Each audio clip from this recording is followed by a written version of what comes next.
परभणीच्या बलसा खुर्द या गावामध्ये मतदानावर मतदारांनी बहिष्कार घातलेला आहे। मतदान केंद्रावर सकाळपासूनच शुकशुकाट पाहायला मिळतोय। जिल्हाधिकाऱ्यांकडून ग्रामस्थांचा समजूत काढण्याचा प्रयत्न हा सध्या सुरू आहे आणि आता ग्रामस्थ या संदर्भात नेमकी काय भूमिका घेतात हे पाहणं महत्त्वाचं असेल। तब्बल 1295 मतदार असलेल्या या केंद्रावरती अगदी सकाळपासूनच एकही मतदान झालेलं नाहीये। बलसा गाव काही वर्षांपूर्वी प्रशासनाकडून पुनर्वसन करण्यात आलेलं होतं। गावालगत काही अतिक्रमणं आहेत, मात्र अनेक वेळा विनवण्या करून तक्रार करून देखील अतिक्रमण काढण्यात आलेली नाहीत आणि याच विरोधात ग्रामस्थांनी बहिष्कार टाकलेला आहे। अधिकची माहिती आपल्याला राजेश काटकर देत आहेत। राजेश, आता परभणीमध्ये नेमकं काय घडतंय? सध्या त्यांचा मंथणी करण्याचा आणि या संदर्भात समजूत घालण्याचा प्रयत्न सुरू आहे, काय अपडेट्स आहेत? नक्कीच आज परभणी लोकसभेचं मतदान हे सकाळी 7 वाजल्यापासून शांततेत सुरू होतं जिल्ह्यामध्ये।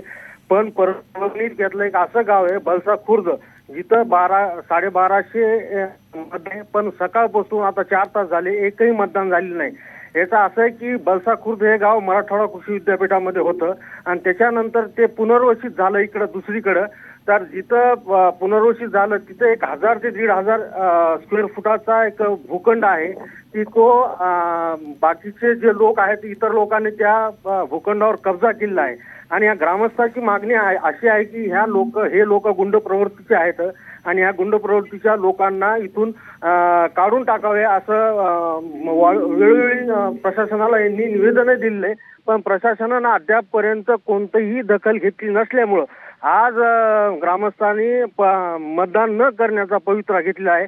आता जिल्हाधिकारी रघुनाथ गावडे हे स्वतः इथं आलेले आहेत। ते आता ग्रामस्थांची समजूत काढत आहेत, पण ग्रामस्थ लेखी आश्वासन काढला जातो का, काय आश्वासन दिलं जातं का, हे देखील पाहणं महत्त्वाचं असणार आहे। धन्यवाद सविस्तर माहितीबद्दल।